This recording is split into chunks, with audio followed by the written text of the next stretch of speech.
Complex analysis की series का ये आज आपका नवा वीडियो है। अब तक 8 वीडियो ऑलरेडी बना चुका हूं, जिसमें मैंने आपको कॉन्सेप्ट के साथ साथ 22 क्वेश्चन प्रैक्टिस के तौर पर कराए हुए थे। उन्हीं क्वेश्चंस को आगे कंटिन्यू करते हुए आज के इस वीडियो में हम बात करेंगे कुछ और नए क्वेश्चंस की, साथ ही साथ बात करेंगे कुछ और नई शॉर्ट ट्रिक्स की। तो नमस्कार साथियों, मैं Surendra Kumar focus maths classes के ऑनलाइन लर्निंग प्लेटफॉर्म पे एक बार फिर से आप सभी का हार्दिक स्वागत करता हूं और आशा करता हूं आप सब लोग खुश होंगे, स्वस्थ होंगे और अपनी तैयारी अच्छे से कर रहे होंगे। तो आगे बढ़ने से पहले आपसे एक रिक्वेस्ट है कि प्लीज चैनल को सब्सक्राइब जरूर कर दिया कीजिए। आप लोग वीडियो देखते हैं लेकिन चैनल को सब्सक्राइब नहीं करते, ना ही आप लोग वीडियो में कमेंट करते हैं, ना उसे लाइक करते हैं। एक लाइक कर देने से और एक सब्सक्राइब कर देने से आपका कुछ नहीं आता, लेकिन आपका एक सब्सक्रिप्शन हमारे लिए बहुत कीमती है। तो शुरू करते हैं आज का वीडियो, देखते हैं क्या है हमारा आज का पहला क्वेश्चन। तो क्वेश्चन नंबर 23 है, कैरेन the product of values of cos 5/6 plus i sine 5/6 to the whole power 3/2। याद रखना, जो 3/2 लिखा हुआ है एक्चुअली होल पावर में लिखा हुआ है। तो मैं कह सकता हूं कि आपका जो क्वेश्चन है कुछ इस प्रकार से है कि z is equal to cos 5/6 plus i sine 5/6 to the whole power 3/2। ठीक है, क्वेश्चन एक्चुअली ये लिखा हुआ है।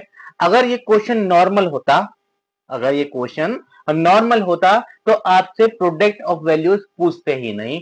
तो आपको करना क्या होगा, अब मैं आपको बताऊंगा एक चीज जो आपको पहले मैंने कॉन्सेप्ट में बताई थी। क्या मैं इसको ऐसा लिख सकता हूं कि e की power i 5/6 to the whole power 3/2? बिल्कुल लिख सकता हूं, यूलर्स फार्मूले की हेल्प से मैं इसको ऐसा लिख सकता हूं। लेकिन मैंने आपको एक चीज और बताई थी, जब मैंने आपको i1 माइनस आई माइनस 1 की वैल्यूज लिखाई थी, तब मैंने आपको बताया था कि आप एंगल में 2 and 5 और जोड़ेंगे। क्यों? मैंने बोला था हमें उनके मल्टीपल्स भी चाहिए होते हैं, हम स्पेसिफिक वैल्यूज की बात नहीं करते। तो ये वही तो चाह रहे हैं, कह रहे हैं सिर्फ हमें एक वैल्यू से मतलब नहीं है, उनके मल्टीपल्स की भी वैल्यू निकालिए और उसकी मल्टीप्लाई करके फिर बताइए क्या रहेगा इसका प्रोडक्ट। ठीक है, तो मैं इस क्वेश्चन की फॉर्म को चेंज करूंगा, मैं लिखूंगा e की पावर आई सेम रहेगा 2n पाई प्लस 5/6। ठीक है, तो एक्चुअली ये हमसे बस इतना सा करवाना चाह रहा था कि आप इसका फॉर्म चेंज करके 2n पाई और ऐड कर दो। तो मैं इसको सामने से और अच्छे से लिख सकता हूं कि e की पावर आई, ये 3/2 है, अंदर ऑपरेट हो जाएगा, कोई बड़ी चीज नहीं है समझाने की, ये चीज आपको पता होगी। बचेगा क्या, ये आपका बचेगा 3n पाई प्लस ये बचेगा आपका पाई/4। ठीक है ना, यही तो बचाना है आपके पास। अब आपको क्या करना है, आपको वैल्यूज निकालनी है, लेकिन कब कब, अगर मैं n की वैल्यू 0 पुट कर दूं तो मुझे z की क्या वैल्यू मिलेगी। चलिए मैं z छोड़िए, मैं n इज इक्वल टू 0 पे इसको z1 से रिप्रेजेंट कर दूं तो कोई इश्यू है? रिप्रेजेंटेशन है, मुझे थोड़ा सा आसानी हो जाएगी एक्सप्लेन करने में, डिफरेंस बताने में आसानी हो जाएगी। रिप्रेजेंटेशन है, आपकी मर्जी, आप जिससे चाहे उससे रिप्रेजेंट करें। ठीक है, तो मैं इसको लिख सकता हूं कि e की पावर आई, जैसे ही n की वैल्यू में 0 लगाऊंगा मुझे क्या मिलेगा, ये चीज तो 0 हो जाएगी, सिंपल पाई/4। ठीक है, सिंपल पाई/4 मिला मुझे।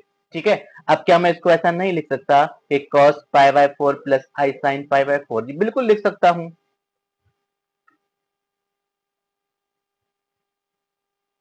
ठीक है, और इनकी वैल्यूज के बारे में आप अच्छे से जानते हैं कि पाई/4 की वैल्यूज क्या रहती हैं, कोई बताने वाली चीज है नहीं, दोनों की वैल्यू 1/√2 होती है। ठीक है ना, तो ये हो गया। अगर मैं इसको और अच्छे से लिख लूं तो लिख सकता हूं कि 1 plus i is divided by √2। कुत्तों के भौंकने की आवाज को कृपया करके इग्नोर करें, मैं आपको ये चीज बार बार बता चुका हूं, मेरे हाथ में ये चीजें नहीं है। अब क्या करते हैं, अब मैं एक काम और करूंगा, अब मैं n की वैल्यू 1 पुट करूंगा। मैंने बोला n इज इक्वल टू 1 के लिए जो मेरी वैल्यू है z की, मैं उसको z2 से रिप्रेजेंट कर देता हूं। ठीक है, z2 से मैंने रिप्रेजेंट कर दिया, तो मैं इसको लिख सकता हूं e की पावर आई, ब्रेकेट लगाइए, मैंने n की जगह पे 1 पुट किया था, 1 पुट कर देता हूं। यहां पे जैसे मैं 1 पुट करूंगा मुझे मिलेगा 3 पाई प्लस पाई/4। ठीक है, अब मैं इसको सिंप्लीफाई कर सकता हूं। हाँ जी, कैसे? मैं लिख सकता हूं cos 3 पाई प्लस पाई/4। मैं चाहूं तो इसमें अंदर मल्टीप्लाई एलसीएम लेके कर सकता हूं, लेकिन फायदा क्या है, बाद में फिर से ब्रेक करना पड़ेगा। जब टूटा हुआ पहले से है तो जोड़ू क्यों, मुझे और आसानी हो जाएगी इसको सिंप्लीफाई करने में। ठीक है ना, तो ये चीज आप याद रखिएगा। कितनी कैलकुलेशन आपको करनी है वो आपको पता होनी चाहिए। लिख सकता हूं क्या 3 पाई प्लस पाई बाय 4। ठीक है, अभी 3 पाई प्लस मतलब आपका थर्ड क्वाड्रेंट में आ जाता है, और थर्ड क्वाड्रेंट में आपके कॉस और साइन दोनों नेगेटिव होते हैं, बट आपके चेंज नहीं होते। ठीक है, तो मैं इसको लिख सकता हूं क्या, माइनस का कॉस पाई बाय 4 माइनस का आई टाइम्स साइन पाई बाय 4, क्योंकि साइन भी माइनस का हो जाएगा, कॉस भी माइनस का हो जाएगा। चलिए इनके वैल्यूज लगाते हैं, मैं माइनस कॉमन ले लेता हूं, 1/√2 प्लस आई टाइम्स 1/√2, और सिंप्लीफाई करूं तो लिख जाऊंगा कि minus times 1 plus I and is divided by √2। ठीक है, ये वैल्यू हो गई आपकी Z2 की। हमसे वैल्यू पूछी थी कि भाई इनके वैल्यूज की प्रोडक्ट निकालिए, क्या n के अलावा और 0 और 1 के अलावा और वैल्यूज पुट नहीं कर सकते? बिल्कुल कर सकते हैं, लेकिन यूनिक वैल्यू जो है आपको यही मिलेंगी, उसके बाद आपकी वैल्यूज रिपीट हो जाएंगी। इस वजह से इसको ये सिर्फ इतना सा ही लेना पसंद कर रहे हैं। ठीक है ना, अब मैं क्या करूंगा, मुझसे प्रोडक्ट पूछा था, मैं प्रोडक्ट फाइंड आउट करता हूं। किसके इक्वल हो जाएगा, Z1 इंटू Z2 के। Z1 क्या है, 1 plus i is divided by √2, और Z2 क्या है, Z2 सेम है, बस एक माइनस आ जाना है। ठीक है ना, मैं मल्टीप्लाई करता हूं, ये मिल जाएगा मुझे 1 minus 1 plus 2i and is divided by 2, √2 multiply by √2 that is 2। ठीक है, ये हो गया आपका क्या, माइनस का 2i इज डिवाइडेड बाय 2, 2 से 2 कैंसिल आउट, बचा आपका माइनस का i। चेक कीजिए option, option number C is the right answer. Question थोड़ा सा अच्छा था, वजह ये थी एन की इसमें डिफरेंट डिफरेंट वैल्यूज लगानी है, लेकिन इंपॉर्टेंट इतनी सी बात थी कि एन की वैल्यू आपको 0 और 1 लगानी है। क्या आप 2 नहीं लगा सकते? बिल्कुल लगा के देखिए। ठीक है, मैं तो कहता हूं एक्चुअली जब भी मन में कोई क्यूरियोसिटी आए तो उसको यूज करके देखो। मेरा मन है 2 लगाने का, तो मैं लगा के देखूंगा। जैसे ही मैं n की जगह पे 2 लगाऊंगा तो मुझे मिलेगा 6 पाई।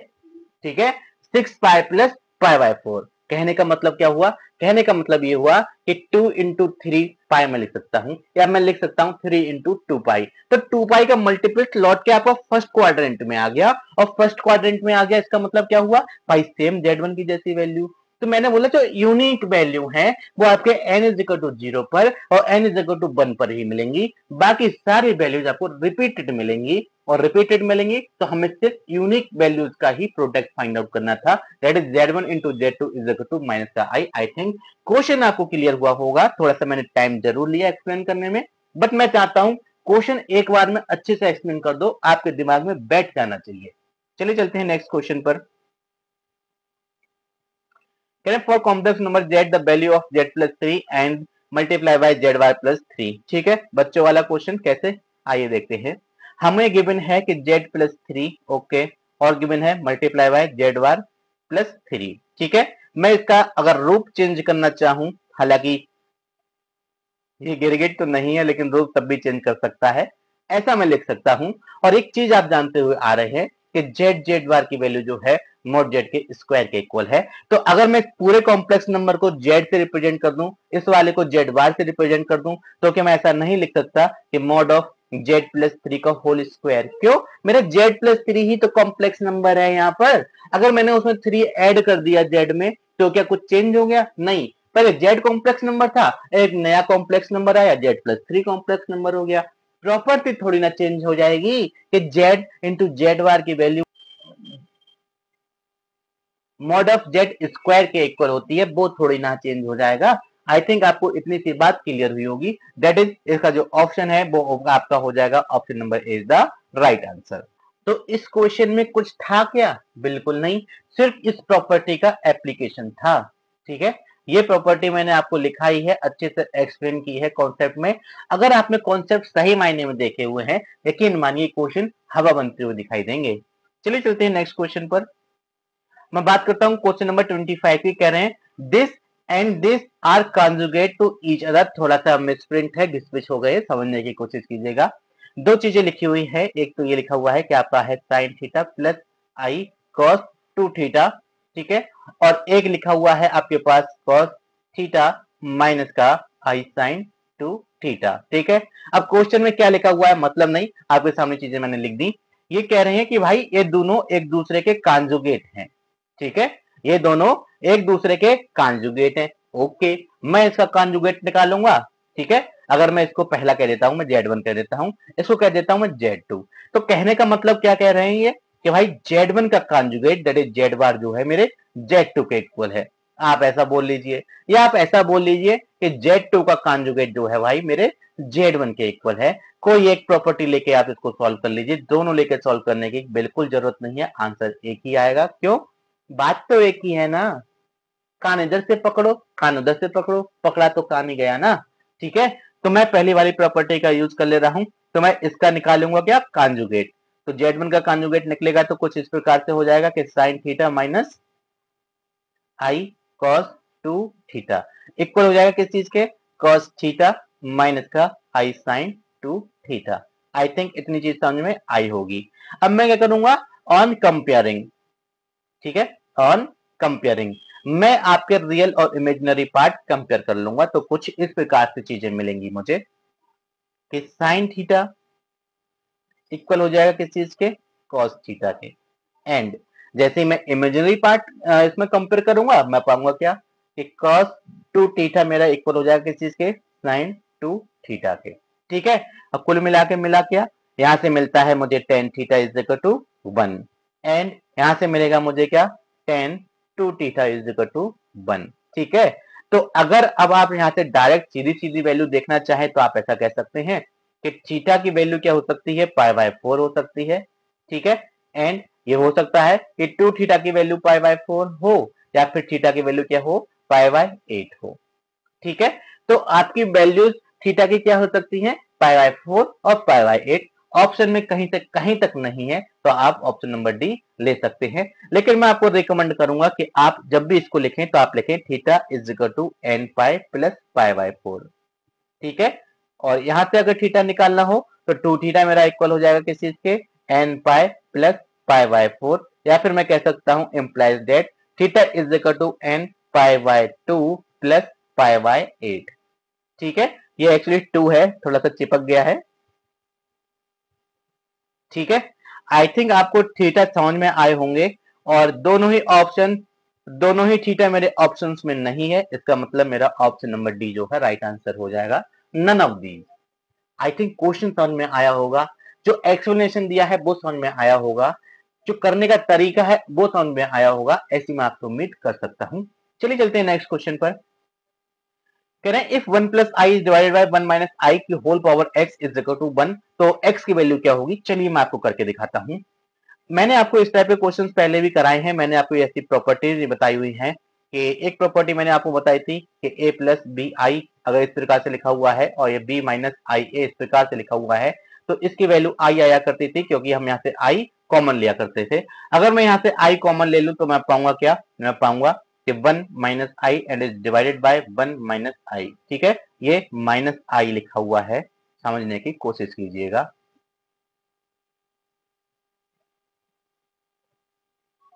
ठीक है, और होल पावर क्या है, whole power x is equal to 1।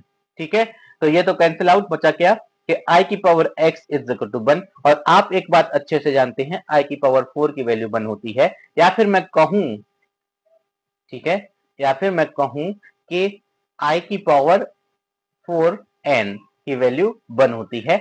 n मतलब 4 के मल्टीपल्स चाहिए, 4, 8, 12, 16, 20, 24, 28, 32, मुझे ये चाहिए, मुझे 4 के मल्टीपल्स चाहिए, तो मैंने n लगा दिया। n की वैल्यू 0, 1, 2, 3 मन चाहे जो ले लो, उसकी वैल्यू 1 रहेगी। i to the power 4n की वैल्यू 1 रहेगी। तो मैं क्या ऐसा नहीं लिख सकता, ठीक है, ऐसा नहीं लिख सकता कि i की power x is equal to i की पावर 4n, x की वैल्यू क्या हो जाएगी, 4n। ठीक है, चेक कीजिए option, option number B is the right answer. मतलब i की पावर 4 की वैल्यू 1 होती है, तो अगर i की पावर समथिंग की वैल्यू 1 है, इसका मतलब समथिंग जो है कहीं ना कहीं 4 का मल्टीपल रहा होगा, तभी उसकी वैल्यू 1 मिल पा रही है। आई थिंक क्वेश्चन आपको समझ में आया होगा। चलिए चलते हैं नेक्स्ट क्वेश्चन पर। 27 कह रहे हैं let x comma y belongs to R. Obvious सी बात है, काफी इंपॉर्टेंट क्वेश्चन है, केवीएस टीजीटी 2017 में आया हुआ है, समझने की कोशिश कीजिएगा, मेरी बात को थोड़ा ध्यान से सुनना। ये कह रहे हैं कॉम्प्लेक्स नंबर गिवन है कि z is equal to x plus i y, मैंने आपको जब कॉम्प्लेक्स एनालिसिस स्टार्ट कराया था, जब मैंने कॉम्प्लेक्स नंबर को डिस्क्राइब किया था, तब भी मैंने आपको साफ बोला था कि जो मेरे एक्स कॉमा जो वाई होते हैं वो आपके रियल नंबर्स होते हैं, जबकि जेड जो होता है मेरा क्या होता है, जेड मेरा एक कॉम्प्लेक्स नंबर होता है। ठीक है, ये मैं आपको बहुत पहले चीजें बता चुका हूं, लेकिन तब भी अगर आप स्लिप हो गया हो आपके माइंड से तो एक बार मैं आपको यहाँ रिवाइज करा देता हूँ। जेड मेरा कॉम्प्लेक्स नंबर होता है, एक्स और वाई मेरे रियल नंबर होते हैं। ठीक है, तो कहने is a non real complex number. ठीक है, अब ये जेड मेरा कॉम्प्लेक्स है, वर्तमान में जैसा जेड लिखा हुआ है वो मेरा रियल नहीं है, एक कॉम्प्लेक्स नंबर है। कह रहे हैं ये नॉन रियल नंबर कैसे रहेगा। ठीक है, अब एक बात बताइए, मैं एक काम कर दूं कि बाई की वैल्यू 0 ले लूं, ठीक है, एक्स की वैल्यू कोई भी एक रियल नंबर ले लूं, तो मेरा जेड क्या हो जाएगा। मैं आपको सिर्फ समझाने की कोशिश कर रहा हूं, वरना मुझे आंसर पता है कि मेरा आंसर जो है डी रहेगा, option number D, that is y does not equal to 0। छोटा सा क्वेश्चन है, समझ लीजिए। अगर समझ में नहीं आया तो यकीन मानिए क्वेश्चन आपके दिमाग में बैठ नहीं पाएगा और गलती होने के चांसेस पूरे रहेंगे। मैं कहता हूं कि बाई मैंने 0 कर दिया, x x y z, sorry x की वैल्यू कुछ भी हो सकती है, एक्स वाई जेड नहीं, कुछ भी हो सकती है, 1 2 3 4 5 एंड सो ऑन। ठीक है, तो मैंने क्या किया, अगर ये वैल्यू सारी उठा के मैंने यहाँ पर पुट कर दी, ठीक है, ये केस वन को उठा के मैंने जेड में पुट कर दिया, तो मैं पाऊंगा क्या कि एक्स प्लस 0 आई, यहाँ पर मैं लिख सकता हूँ क्या, सिंपल एक्स। इस केस में क्या हुआ मेरा, इस केस में मेरा एक्स जो है, सॉरी जेड जो है, ठीक है, जेड क्या हो जाएगा, जेड मेरा प्योरली रियल नंबर हो जाएगा। ठीक है, एक केस तो ये ले लिया, एक केस में दूसरा लेता हूं। मैंने क्या कहा कि भाई इस बार मैंने क्या बोला कि मेरा जो बाई है भाई वो कोई भी एक रियल नंबर है, सिवाय किस चीज के, सिवाय 0 के। बाई 0 नहीं हो सकता। ठीक है, इसका मतलब जो लिखा हुआ है सिंबॉलिक फॉर्म में, उसका मतलब यही है कि y की वैल्यू कोई भी रियल नंबर हो सकती है सिवाय 0 के। ठीक है, तो सिंबॉलिक फॉर्म में लिखा हुआ है, समझने की कोशिश कीजिएगा। मैंने यहाँ पे साथ में लिख भी दिया है कि y की वैल्यू 0 नहीं हो सकती, x आपकी मर्जी, जो मन चाहा वो ले लीजिए। ठीक है ना, तो x की वैल्यू आपने जो मन चाहा वो ले ली। अब मैं इस केस 2 को उठा के z में पुट कर दूं, तो मैं पाऊंगा क्या, मैं पाऊंगा कि z, ठीक है, मैं पाऊंगा कि z इज इक्वल टू, मैं x को r ही लिख देता हूं, समझ जाइए कोई भी एक रियल नंबर है। ठीक है, r प्लस आई बाई, क्यों भाई, अब मेरा बाई 0 नहीं हो सकता, पहले मेरा बाई 0 हो रहा था केस 1 में, तो मेरा क्या हो गया, z प्योरली रियल हो गया था। लेकिन अब मेरा x से मुझे कोई लेना देना नहीं है, मुझे लेना देना है किस चीज से, बाई से। तो बाई मेरा 0 नहीं है, या फिर मैं कहूं बाई मेरा नॉन 0 है, तो इस केस में क्या कहूंगा कि z जो है वो मेरा कैसा हो जाएगा, कॉम्प्लेक्स नंबर। ठीक है, कॉम्प्लेक्स नंबर हो जाएगा, या फिर मैं कहूं मेरा जो है नॉन रियल हो जाएगा। ठीक है, नॉन रियल। और अगर r की वैल्यू में 0 ले लूं, मतलब रियल नंबर में से 0 उठा लेता हूं, तो मैं लिख सकता हूं कि z is equal to 0 plus i y, या फिर मैं लिख सकता हूं क्या, आई वाई। इस केस में क्या हो जाएगा, इस केस में मेरा जो z है वो हो जाएगा मेरा प्योरली इमेजिनरी।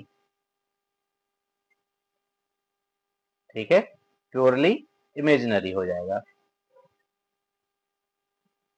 ठीक है ना, अब प्योरली इमेजिनरी का मतलब है कि रियल पार्ट खत्म, बैनिश हो गया, रियल पार्ट बिल्कुल नहीं होना चाहिए, इतना सा भी रियल पार्ट नहीं होना चाहिए उसमें। तो मैं कहूंगा कि मेरा जो कॉम्प्लेक्स नंबर है वो मेरा इमेजिनरी होगा।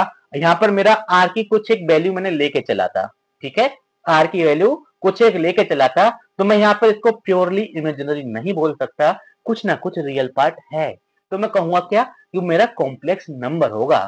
ठीक है ना, तो इसका जो सही आंसर है option number D, y does not equal to 0। I think आपको समझ में आया होगा, और अगर चीजें अच्छी लग रही हो तो प्लीज वीडियो को लाइक जरूर कर दिया कीजिए, साथ ही साथ आप अपने कमेंट बॉक्स में ओपिनियन दे सकते हैं और इसको फ्रेंड एंड फैमिली ग्रुप में शेयर कर सकते हैं। चलिए चलते हैं नेक्स्ट क्वेश्चन पर। 28 है, कह रहे for a complex number z the value of sine square z plus cos square z is. ठीक है, तो आप z को एज अ x जैसे ट्रीट कर सकते हैं, इसकी वैल्यू बन जाएगी, तो कोई बड़ी चीज नहीं है। अगर आप इसमें भी सिंपल फॉर्मूला होता है sine square x plus cos square x is equal to 1, उसके जैसे यूज करेंगे तब भी आपकी वैल्यू बन ही आ जाएगी। ठीक है, चलिए चलते हैं नेक्स्ट क्वेश्चन पर।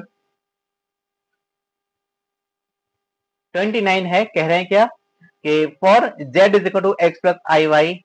एक्चुअली अब ये क्वेश्चन थोड़ा सा समझ में आएगा आपके या नहीं मुझे पता नहीं, मैं समझाने की कोशिश करूंगा क्योंकि थोड़ा चीजें हाई लेवल हो जाएंगी जो कि मैंने अब तक आपको एक्सप्लेन नहीं की है। कहीं द वैल्यू ऑफ इंटीग्रल, अब ये इंटीग्रल आया है कॉम्प्लेक्स में समझना, ठीक है। तो इस क्वेश्चन को सॉल्व करने से पहले मैं आपको एक चीज बता देना चाहता हूं कि हमने बीटा गामा फंक्शन पढ़े हैं, ठीक है, बीटा और गामा फंक्शन हमने पढ़े हैं। तो अगर आपको उनके फार्मूलाज याद है तो शायद क्वेश्चन आपको समझ में आ जाएगा। तो एक गामा फंक्शन रहता है, गामा फंक्शन की वैल्यू होती है gamma n divided by z to the power n. इसकी जो वैल्यू होती है इंटीग्रल 0 टू इन्फिनिटी ई की पावर माइनस का जेड एक्स और x to the power n minus 1 d x, ठीक है। कहीं कहीं आपको ये भी मिल सकता है कि मेरा वेरिएबल चेंज हो जाए तो मैं P1 का यूज करके वेरिएबल चेंज कर सकता हूँ। P1 बोले तो property number 1 of definite integral, ठीक है। तो कुछ चीजें आपकी कैलकुलेट की आ जाएंगी, समझने की कोशिश कीजिएगा। 0 टू इन्फिनिटी ए की पावर माइनस का जेड एक्स, एक्स की जगह मैं टी भी लिख दूं तो कोई दिक्कत नहीं है, और t to the power n minus 1 d t. मैंने सिर्फ और सिर्फ वेरिएबल चेंज किया, उससे ज्यादा मैंने यहाँ पर कुछ भी चेंज नहीं किया है। तो अगर आपको ये गामा फंक्शन का फार्मूला पता है तो ये क्वेश्चन खत्म हो जाएगा, ठीक है। मैंने दो फॉर्म आपको लिखाई हुई है, जो मन चाहे वो फॉर्म आप याद कर लीजिएगा। बस याद रखना कि हमको डिफाइनाइट इंटीग्रल की प्रॉपर्टी 1 अलाउ करती है कि हम उसका वेरिएबल इजीली चेंज कर सकते हैं बिना किसी प्रॉब्लम के, ठीक है। तो यहाँ पर हमारे पास क्वेश्चन क्या है, हमारे पास क्वेश्चन है कि भाई 0 टू इन्फिनिटी ई की पावर माइनस का जेड टी। तो मैं इसको थोड़ा सा सिंप्लीफाई कर लूं, ऐसा लिख सकता हूं कि 0 टू इन्फिनिटी ई की पावर माइनस का जेड टी और टी की पावर 1 माइनस 1 डी टी नहीं लिख सकता। तो t की पावर 0 की वैल्यू 1 है, तो एक काम करो, लो मैं मल्टीप्लाई 1 लिख देता हूं। तो 1 को मैं t की पावर 1 माइनस 1 लिख सकता हूं क्या? लिख सकते हैं ना। अरे 1 है, हमको t की पावर की जरूरत थी, भले ही 0 हो जा रही है, करना क्या है, हमें फॉर्म बनानी थी। तो फॉर्म मेरी बन गई ऑन कंपेयरिंग। अब मुझे क्या मिलेगा, ठीक है, ऑन कंपेयरिंग मुझे क्या मिलेगा, मैं यहां से देखता हूं कि z तो मेरा सेम है, ठीक है, z तो z है, और n क्या हो जाएगा, n की वैल्यू 1 हो जाएगी। इन दोनों चीजों को उठाकर अगर मैं अपने फार्मूले में पुट कर दूं तो क्या मुझे आंसर नहीं मिलेगा? जी बिल्कुल मिलेगा। Gamma 1 is divided bye z, इसकी वैल्यू किसके इक्वल हो जाएगी, 0 टू इन्फिनिटी e की पावर माइनस का Z T and D T, ठीक है। इसको मैं सिंप्लीफाई करूंगा। याद रखना अब आपको गामा 1 की वैल्यू भी पता होना चाहिए। गामा 1 इक्वल होता है फैक्टोरियल 0 के और इक्वल होता है किस चीज के, 1 के, that is 1 upon z is the right answer. Check कीजिए option, option number B is the right answer. तो काफी कुछ चीजें इसमें बीटा गामा फंक्शन इन्वॉल्व हो गया तो थोड़ी सी आपके ऊपर जा सकती हैं, लेकिन जो जो चीज रिकमेंडेड थी, जरूरत थी, वो सारी मैंने आपको यहाँ पर बताई है। एक गामा फंक्शन का फार्मूला पता होना चाहिए, गामा को एक्सपेंड कैसे करते हैं, उसको ओपन कैसे करते हैं वो पता होना चाहिए। तो मैंने आपको ओपन करा के दिखा दिया। याद रखना ये रहता है आपका गामा का कि गामा एन जो है वो इक्वल होता है फैक्टोरियल एन माइनस 1 के। अब फैक्टोरियल आपको ओपन करना आता होगा, ऐसी मैं आपसे उम्मीद कर सकता हूं। जिस लेवल पर है वहां तो ये चीजें आम हो जाती हैं कि आपको पहले से आनी चाहिए, ठीक है। चलिए चलते हैं नेक्स्ट क्वेश्चन पर। 13 मोस्ट इंपोर्टेंट क्वेश्चन, और मैं चुटकियों में करके दिखाऊंगा। याद रखना खुद से करने बैठोगे, अगर आपने पहले कभी प्रिपरेशन नहीं की है, कोई वीडियोस नहीं देखी है, क्वेश्चन आपसे होगा नहीं। और लोग इसको बड़ा लंबा करके कराते हैं, ब्लेंडर बना देते हैं इस क्वेश्चन का। क्वेश्चन मात्र 10 सेकंड का है। याद रखना यहां से जो x की वैल्यू आती है, ठीक है, जो x की वैल्यू वो आती है वो होती है e की पावर i, और ये वाला जो भी एंगल दिया हुआ हो स्पेसिफिक है, याद रखना cos होना चाहिए और ये एक 2 होना चाहिए, ठीक है। x plus 1 upon x is equal to 2 times cos of something लिखा हुआ है, तो आप डायरेक्ट लिखेंगे कि x is equal to e की पावर i पाई बाय 5, ठीक है, और एक प्लस माइनस लगा लीजिएगा। अब प्लस माइनस क्यों लिखाया कि x की वैल्यू 2 आ सकती है, कि प्लस वाला भी आ सकता है और माइनस वाला भी आ सकता है। आप कोई एक यूज कर लो, जरूरी नहीं आप दोनों यूज करो। तो मैं यहां से लेके चलूंगा x is equal to e की पावर i पाई बाय 5, ठीक है।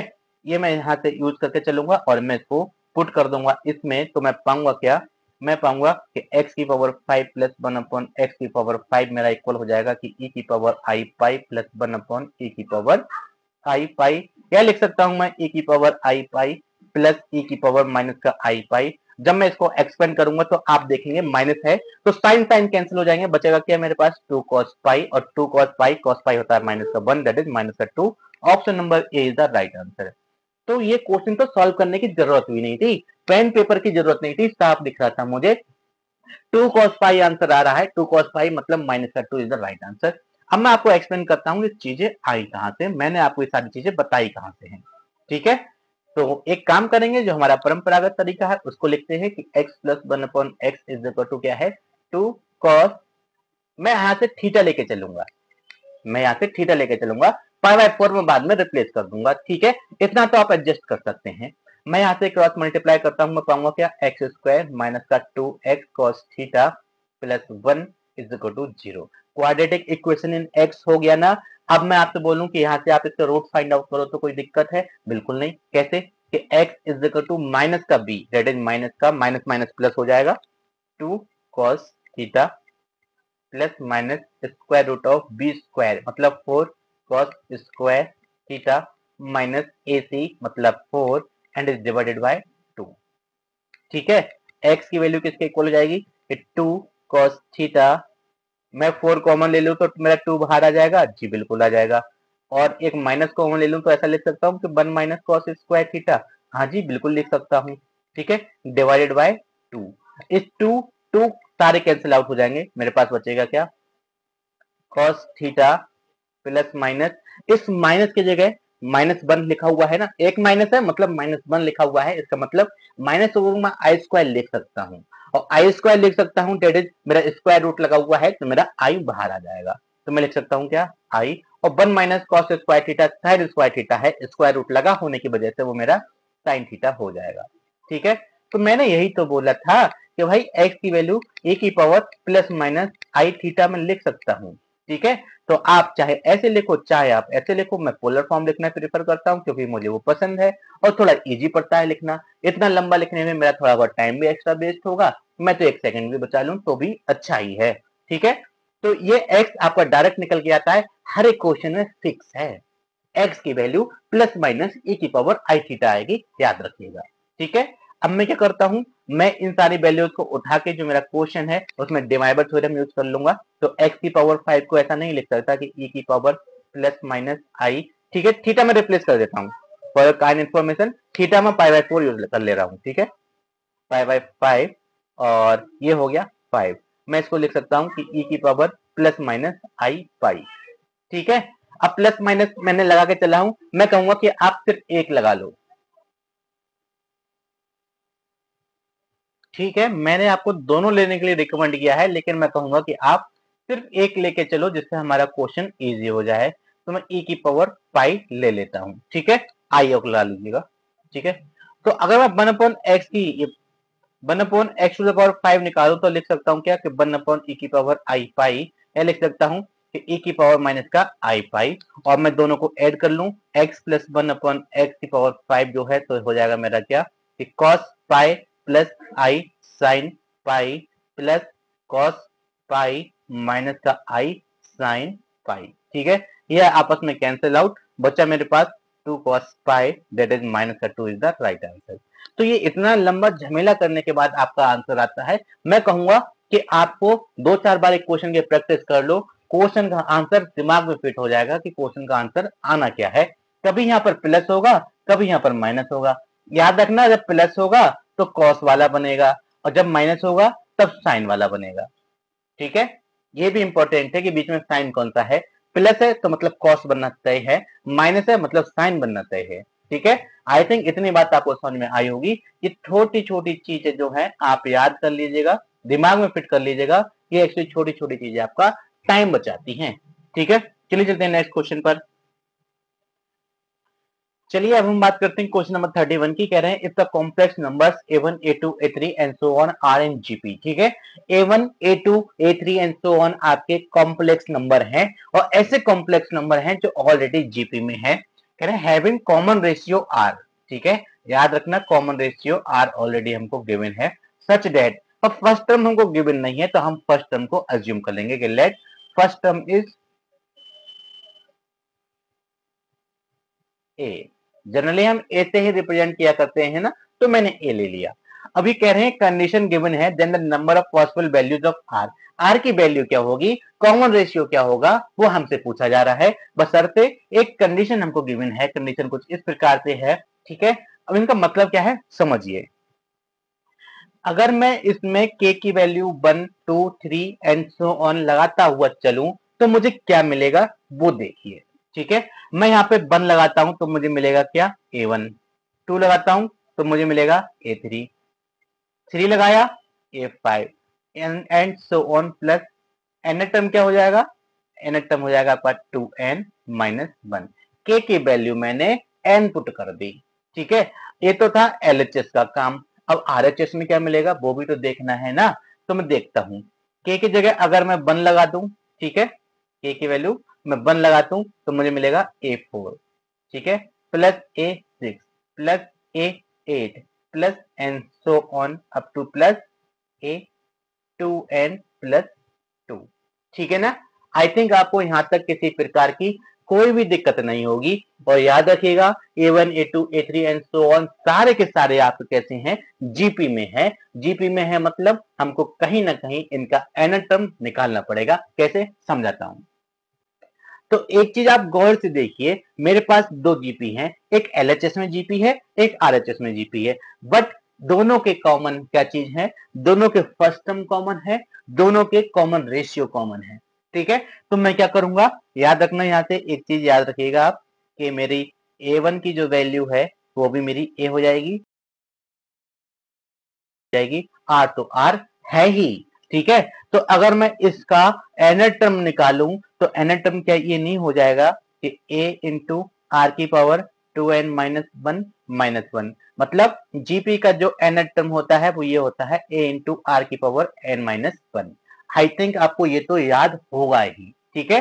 तो मैंने क्या कर दिया, एनर टर्म मेरा ये था तो इसमें से एक सब्ट्रैक्ट कर दिया, तो एलएचएस का एनर टर्म इक्वल हो जाएगा आरएचएस का एनर टर्म के, ठीक है। तो इसका फर्स्ट टर्म मैंने बोला a, r तो r है ही, और क्या है n मतलब 2n प्लस 2 माइनस का 1, ठीक है। यहां तक आपको किसी प्रकार की कोई दिक्कत नहीं होनी चाहिए, ऐसी मैं आपसे उम्मीद कर सकता हूं। कुछ नया नहीं है, सिर्फ एक फॉर्मूला था उसमें मैंने चीजें सब्स्टिट्यूट की हैं, इससे ज्यादा कुछ भी नहीं। अब मैं इसको आगे सॉल्व करता हूं, मैं पाऊंगा क्या, देखिए a से a कैंसिल आउट, ठीक है। r की power 2n multiply by r की पावर माइनस का 2 लिख सकता हूं, हाँ जी। यहाँ से r की पावर 2n इंटू आर की पावर 2 माइनस 1 मतलब 1, ठीक है, 1 लिख सकता हूं। r की पावर 2n से r की पावर 2n कैंसिल आउट। इसको मैं थोड़ा सिंप्लीफाई करूं, लिखूंगा क्या, 1 upon r square is equal to r, थोड़ा और सिंप्लीफाई कर लूं, r cube is equal to 1, ठीक है। अब आपकी नजरों में जैसे ही ये आ गया होगा, अब आर की वैल्यू यहां से आपको दिख गई होंगी साफ साफ। मैंने आपको लिखाया था कि अगर x cube is equal to 1 है तो मेरी एक्स की 3 वैल्यू आया करती थी, 1 ओमेगा ओमेगा स्क्वायर, ठीक है। तो यहां से मेरी आर की 3 वैल्यू हो जाएंगी 1 ओमेगा ओमेगा स्क्वायर, ठीक है। चलिए चलते हैं अपने नेक्स्ट क्वेश्चन, क्वेश्चन नंबर 35 की कह रहे हैं for any complex number Z the minimum value of this is. तो मैंने आपको पिछले वीडियो में बताया था कि इस टाइप के जो क्वेश्चन आएंगे उसमें 3 फॉर्म बनते हैं। 3 फॉर्म कुछ इस प्रकार से होते हैं कि एक में आरएचएस नहीं होता, बाकी 2 फॉर्म में आरएचएस कुछ ना कुछ दिया हुआ होगा, चाहे वो लेस देन की इक्वलिटी हो चाहे वो ग्रेटर देन की इक्वलिटी हो, ठीक है। तो मतलब एटलीस्ट कुछ ना कुछ आरएचएस में गिवन होगा। जब आरएचएस में कुछ भी गिवन नहीं होता है तो उसको करने का एक तरीका रहता है, वो क्या है कि आप सबसे पहले इसके फॉर्म चेंज करो। क्यों, क्योंकि मुझे जेड कैंसिल करने होते हैं, कैसे भी करके मैं जेड कैंसिल कर लूं। और जेड कैंसिल करने का तरीका ये है कि आप इसको दोबारा से फॉर्म बनाओ, ठीक है। और दोबारा से फॉर्म कैसे बनेगी मैं समझाता हूं। मॉड ऑफ जेड प्लस 1 इसके साथ कुछ नहीं कर सकते, जिसके साथ माइनस लगा हुआ होता है हमेशा हम उसको ही टारगेट करेंगे। कैसे, मैं यहाँ से माइनस कॉमन ले लूं तो लिख सकता हूं 2 माइनस जेड, और मॉड लगे होने के कारण मेरा माइनस का कुछ भी फर्क नहीं पड़ेगा। और एक बात आप जानते हैं कि mod of z1 plus z2 जो होता है वो ऑलवेज लेस देन होता है किसी से mod of z1 plus mod of z2, ठीक है। तो मैं क्या इसको ऐसा नहीं लिख सकता कि ये मेरा z1 है ये मेरा z2 है, या फिर मैं कहूं z1 ये है z2 मेरा ये है, ठीक है। आप ऊपर माइनस में कंफ्यूज हो सकते हैं, इसलिए मैं उसको हटा ही देता हूं। इसकी जो वैल्यू है वो किसके इक्वल होगी, greater than n is equal to mod of z plus 1 plus 2 minus z के। हाँ या ना?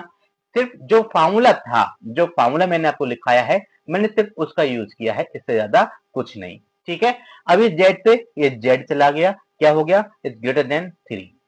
तो ये पूछ रहे थे मिनिमम वैल्यू क्या होगी? हाँ जी, मिनिमम वैल्यू 3 होगी, सारी वैल्यूज 3 से ऊपर होंगी। एटलीस्ट जो सबसे छोटा वैल्यू होगा इसका, वो आपका 3 होगा। ठीक है, आप चाहो तो इसकी रिफॉर्म दोबारा से कर सकते हो कि Z plus one plus minus common वापस से ले लो, जैसा क्वेश्चन था वैसा बन गया, आपका आंसर आ गया कि Z plus one plus Z minus two is greater than 3, that is option number D is the right answer. ठीक है, तो ये छोटे मगर मोटे सवाल हैं, यही टाइप के क्वेश्चंस आपसे पूछे जाते हैं। चलिए चलते हैं नेक्स्ट क्वेश्चन पर। कह रहे हैं if omega and omega square are the cube root of unity, जैसा कि आप पहले से जानते हैं, then the value of this is. ठीक है, इसका आंसर आप कमेंट बॉक्स में देंगे, ऐसी मैं आपसे उम्मीद कर सकता हूं, क्योंकि मैंने आपको कॉन्सेप्ट में सब कुछ कराया हुआ है, तो एटलीस्ट आप इसका आंसर तो दे ही सकते हैं। चलिए चलते हैं अपने नेक्स्ट क्वेश्चन पर। क्या है? 37 है हमारा। 37 कुछ इस प्रकार से है, कह रहे i is equal to square root of minus one. हाँ जी, हम जानते हैं कि आई मेरा जो होता है वो फोर्थ रूट ऑफ यूनिटी होता है। ठीक है ना, ये हम पहले से जानते हैं। तो ये क्वेश्चन बहुत छोटा सा है। कैसे? मैं क्या करूंगा, जो गिवन है उसको दो भागों में तोड़ लूंगा, आई स्क्वायर स्क्वायर, ठीक है, माइनस वन माइनस आई स्क्वायर होल स्क्वायर, ऐसा मैं लिख सकता हूं। पहला स्क्वायर ओपन करने की कोशिश करूंगा, मिलेगा क्या? वन माइनस वन प्लस का टू आई और होल स्क्वायर तो रहेगा, माइनस वन माइनस का टू आई और होल स्क्वायर तो रहेगा ही रहेगा। इससे ये कैंसिल आउट, इससे ये कैंसिल आउट, बचा क्या मेरे पास? Two i whole square. ठीक है, और माइनस का टू आई होल स्क्वायर, तो माइनस वन का मैं स्क्वायर कर दूं तो मेरे पास बचेगा माइनस का टू आई होल स्क्वायर। कहने का मतलब क्या हुआ? Overall zero, that is option number C is the right answer. छोटे छोटे क्वेश्चन हैं। चलिए चलते हैं नेक्स्ट क्वेश्चन पर। The smallest positive integer n for which this is equal to 1 is. ठीक है, कितनी बार क्वेश्चन आया हुआ है, खत्म क्वेश्चन है, पता नहीं क्यों ये क्वेश्चन देते हैं। एन की वैल्यू 4 होगी तभी इसकी वैल्यू जो है बना पाएगी। आप सॉल्व करके खुद देख लीजिएगा, क्योंकि ये क्वेश्चन में एक ऑलरेडी आपको करा चुका हूं। चलिए चलते हैं नेक्स्ट क्वेश्चन पर। कह रहे हैं ए प्लस आई बी, ये बढ़िया क्वेश्चन है, समझने की कोशिश कीजिएगा। हालांकि कॉन्सेप्ट में सेम क्वेश्चन मैंने कराया है, थोड़ी वैल्यू चेंज थी कि a plus i b is equal to 10 x plus i y, then the value of 10 2x is. हमको 10 2x चाहिए। ठीक है, तो जो गिवन है मैं उसको लिख लेता हूं, कुछ इस प्रकार से गिवन है कि a plus i b is equal to 10 of x plus i y. यहां से मैं अगर एक्स प्लस आई वाई की वैल्यू निकालूं, ठीक है, किसके इक्वल हो जानी है? इक्वल हो जाएगी आपका ten inverse a plus i B. इसको मैं इक्वेशन वन कह देता हूं। और अगर मैं इक्वेशन वन का कॉन्जुगेट फाइंड आउट करना चाहूं तो क्या ऐसा नहीं लिख सकता कि x minus i y is equal to tan inverse a minus i b? बिल्कुल लिख सकता हूं, क्यों नहीं लिख सकता? इसको मैंने टू बोला, और अगर मैं इक्वेशन वन में इक्वेशन टू ऐड कर लूं तो मुझे मिलेगा क्या? Two x. यही तो चाहिए था। ठीक है, चीजें देखो, अप्रोच दिमाग में आनी चाहिए। भाई 2x चाहिए था मुझे, 10 तो बाद में आ जाएगा कहीं ना कहीं से, मेन 2x चाहिए। कैसे लाओगे? इनवर्स को ले जाओ, 10 को इनवर्स में ले जाओ तो आपका x plus i Y free हो गया, कॉन्जुगेट ले लो, ऐड कर लो, तो ये रहेगा अप्रोच। मैं लिख सकता हूं क्या कि 10 inverse a plus i v plus 10 inverse a minus i v. ठीक है, अब आपको यहाँ से एक फार्मूला पता होना चाहिए कि ten inverse a plus tan inverse b क्या होता है। ठीक है, ये इक्वल होता है tan inverse a plus b and divided by one minus a b. ठीक है, मॉड लगा के चलिएगा, काफी इसमें खतरा रहता है, एक क्वेश्चन ऐसा आएगा जहां पे आपको पाई ऐड करना पड़ेगा। ठीक है, तो यहाँ पे मॉड लगा के चलिएगा, ये आपका फार्मूला रहता है। अब मैं आता हूँ अपने क्वेश्चन पर। तो क्वेश्चन क्या कहता है? टू एक्स इक्वल हो जाएगा किस चीज के? इक्वल हो जाएगा tan inverse a plus i v plus a minus का i v and is divided by one minus a plus i v and is multiply by a minus i v. ठीक है, ये आपकी मल्टीप्लाई हो जानी है। यहां से मैं सॉल्व करता हूं, 10 को इनवर्स से हटा के उधर ले जाऊंगा तो मिल जाएगा क्या? मुझे मिल जाएगा 10 2x। आ गया ना 2x? यहां से आई से आई बी गया, बचा 2a and is divided by one minus, ये हो गया क्या? A square plus b square. Check करो ऑप्शन, क्या कोई ऐसा ऑप्शन है? ना जी, थोड़ा सा सिंप्लीफाई और कर लेता हूं, 1 minus a square minus b square. अब चेक करो, हाँ जी option number C is the right answer. ठीक है, तो फॉर्म आपको ये भी एग्जाम में रखी हुई मिल सकती है और फॉर्म आपको ये तो रखी हुई है ही ऑलरेडी। ठीक है, तो थोड़ा सा गुमराह करने की कोशिश की है, बच्चा यहाँ पर छोड़े और चेक करे कोई आंसर है या नहीं है, तो हो सकता है वो इस टाइप से कोई टिक लगा दे, गलत कर दे, तो उन्होंने आगे ओपन कर दिया ब्रैकेट को, तो मेरा ऑप्शन सी जो है राइट आंसर हो जाएगा। आई थिंक आपको क्वेश्चन समझ में आया होगा। चलिए चलते हैं नेक्स्ट क्वेश्चन पर। sin square x plus iy is equal to a plus ib, then the value of a is। Actually इस क्वेश्चन को बुक ने और अलग अलग यूट्यूबर्स ने, अलग अलग टीचर्स ने बड़ा भयानक ब्लेंडर बनाया हुआ है इस क्वेश्चन का, और यकीन मानिए एक क्वेश्चन चुटकियों में हल होने वाला है। बस थोड़ी जानकारी ट्रिग्नोमेट्री की होनी चाहिए और कुछ एक फार्मूलाज की जानकारी आपको होनी चाहिए। मैं कराऊंगा आपको एक अलग तरीके से। आप एक बात जानते होंगे इस क्वेश्चन को करने से पहले कि जो cos 2x जो होता है उसका फार्मूला रहता है आपका क्या, कि 2 cos स्क्वायर x माइनस 1 और होता है 1 माइनस का 2 sin स्क्वायर x। रहता है कि नहीं रहता है? बिल्कुल रहता है। ठीक है, और अगर मैं यहाँ से इसको थोड़ा सा सिंप्लीफाई कर लेता हूं तो मुझे मिलता है कि cos स्क्वायर x, तभी मैं आपको ये डायरेक्ट यूज करके दिखाता हूं, मैं कभी भी ओपन नहीं करता, मुझे मालूम है कि प्लस वाला कब आएगा और माइनस वाला कब आएगा। तो 1 plus cos 2x and is divided by 2। ठीक है, अगर मैं साइन स्क्वायर की वैल्यू निकालता हूं तो इक्वल हो जाती है कि 1 minus cos 2x and is divided by 2। ठीक है, तो ये आपका रिवर्जन जो है, या फिर मैं कहूं जो न्यू फॉर्म्स है इस फार्मूले की, वो आपको पता होनी चाहिए। अब मैं इसका ये सेकंड जो है ये वाला फार्मूला इसका यूज करना चाहूंगा। Sine square x plus i y है, यही तो है ना, कि sine square x plus i y is equal to a plus i b. ठीक है, क्या मैं ऐसा नहीं लिख सकता कि 1 माइनस, ठीक है, साइन स्क्वायर एक्स था तो 1 minus cos 2 times x plus i y and is divided by 2, तो मैं 1/2 लेके चलूंगा। नहीं लिख सकता? बिल्कुल लिख सकता हूं। तो मैं इसको आगे सॉल्व करूंगा, मैं पाऊंगा क्या, ठीक है, a प्लस आई वी की जो वैल्यू है वो इक्वल हो जानी है 1/2 टाइम्स 1 माइनस, अभी cos 2x plus i Y आपको ओपन करना आना चाहिए। ठीक है, ओपन कैसे करेंगे समझाता हूं मैं। cos a माइनस बी का फॉर्मूला तो आता होगा ना, बस उतना सा काफी है।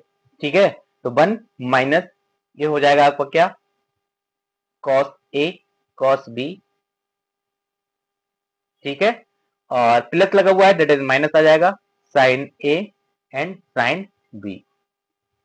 ठीक है, ये चीज आपको आनी चाहिए। और एक बात आपको और पता होना चाहिए, वो ये है कि साइन आई एक्स की जो वैल्यू होती है, आई साइन हाइपरबोलिक एक्स होती है, कॉस आई एक्स की जो वैल्यू होती है वो आपका कॉस हाइपरबोलिक एक्स की होती है। ठीक है, ये दो आपको फार्मूला आने चाहिए इस क्वेश्चन को करने के लिए। अब मैं इन दोनों फार्मूलों का यूज करूंगा। a प्लस आई बी की जो वैल्यू है वो इक्वल हो जाएगी 1/2 टाइम्स 1 माइनस, ठीक है, cos 2x सेम रहा, ठीक है, cos 2iy है, या फिर लिख सकता हूं cos i 2y, तो इसको लिख सकता हूं मैं क्या, cos हाइपरबोलिक 2y। ठीक है, ऐसा मैं लिख सकता हूं minus time sin 2x same रहा, साइन आई 2y लिखा हुआ है, साइन 2iy लिखा हुआ है, बात एक ही है। इस फार्मूले का यूज करूंगा तो आएगा क्या, आई साइन हाइपरबोलिक 2y। ठीक है ना, यही तो आएगा ना। अब आप एक बार एक काम करें, ब्रैकेट ओपन कर दें, तो मैं पाऊंगा क्या, ये 1 minus cos 2x and cos hyperbolic 2y plus i sine 2x and sine hyperbolic 2y। ठीक है, ये किसकी वैल्यू है, a प्लस आई बी की वैल्यू है। इन्होंने हमसे a की वैल्यू पूछी है, तो भाई मैं ऑन कंपेयरिंग क्या पाऊंगा, ठीक है, ऑन कंपेयरिंग मैं पाऊंगा a इज इक्वल टू 1/2 तो सेम रहा, 1 minus cos 2x and cos hyperbolic 2y। ठीक है, लोगों ने इसमें cos a minus b multiply by cos a plus b करके भी सॉल्व कराया हुआ है, बहुत लेंथी हो गया है, ये मुझे सबसे शॉर्टेस्ट लगा। अगर आपके पास इससे कोई शॉर्ट है तो प्लीज कमेंट बॉक्स में कमेंट जरूर कीजिएगा। ठीक है, इसका आंसर ये रहेगा, मेरे हिसाब से ये शॉर्टेस्ट है, इससे कोई छोटा आपको शायद से मिल जाए। That is option number B is the right answer. 1/2 1 minus cos 2x and multiply by cos hyperbolic 2 pi, that is option number B is the right answer. चलिए चलते हैं अपने अगले क्वेश्चन, क्वेश्चन नंबर 41 पे। कह the polar form of this. तो मैं अगर इस कॉम्प्लेक्स नंबर को जेड से रिप्रेजेंट कर दूं, हालांकि आपको दिख नहीं रहा होगा ये कॉम्प्लेक्स नंबर है, लेकिन कॉम्प्लेक्स नंबर है, ठीक है। माइनस स्क्वायर रूट ऑफ -3 को ऐसा नहीं लिख सकता कि 3i², बिल्कुल लिख सकता हूं, क्योंकि i² की वैल्यू -1 होती है, तो वही तो लिखा हुआ था। तो मैं लिख सकता हूं z is equal to -1 minus का i रूट 3, ठीक है। अगर मैं यहां से मॉड जेड निकालूं तो किसके इक्वल हो जाएगा, square root of 1 + 3 that is 2, ठीक है। और अगर मैं यहां से थीटा निकालूं तो that is theta is equal to tan inverse क्या होता है, mod of y upon x, that is क्या हो गया, ये tan इनवर्स, ठीक है, रूट 3, ठीक है। मॉड लगा लीजिए, आपकी मर्जी। थीटा की वैल्यू किसके इक्वल हो जाएगी, π/3 के। क्या आंसर आ गया ना जी। एक चीज देखो, एक माइनस तो छोड़ो, दो माइनस लगे हुए हैं, क्वाड्रेंट चेक करना होगा। इसको मैं ऐसा लिख सकता हूं कि -1 माइनस का रूट 3, ठीक है। क्वाड्रेंट कौन सा है, थर्ड क्वाड्रेंट है, ठीक है। और थर्ड क्वाड्रेंट में आर्ग्यूमेंट ऑफ जेड कैसे निकालते हैं, इक्वल होता है किस चीज के, आर्ग्यूमेंट ऑफ जेड बहुत इंपॉर्टेंट है, अगर वो नहीं आता तो क्वेश्चन सॉल्व नहीं होगा। तो होता है आपका माइनस का, ठीक है, पाई माइनस थीटा, ठीक है। तो लिख सकता हूं कि माइनस का pi minus π/3, that is minus का 2π/3।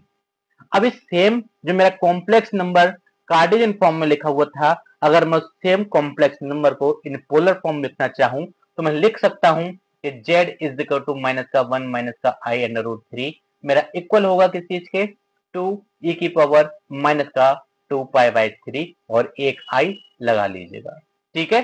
तो यहां से मिला क्या, यहां से आपको z मिलता है 2 सेम रहा, cos 2π/3 माइनस का साइन 2π/3 और एक आई आपका आ जाएगा। अब आप चेक कर लीजिए ऑप्शन कौन सा होगा, that is option number A is the right answer, ठीक है। तो इसमें बस इतना सा था कि आप क्वाड्रेंट फाइंड आउट करो, क्वाड्रेंट इंपॉर्टेंट है, क्वाड्रेंट फाइंड आउट करना आता है तो क्वेश्चन सॉल्व हो जाएगा। और आप जानते हैं कि मेरे थर्ड क्वाड्रेंट में दो केस बनते हैं, एक तो रहता है आपका थीटा माइनस पाई, इसी को मैं लिख देता हूं कि माइनस का पाई माइनस थीटा। दूसरा क्या रहता है, पाई प्लस थीटा, ठीक है।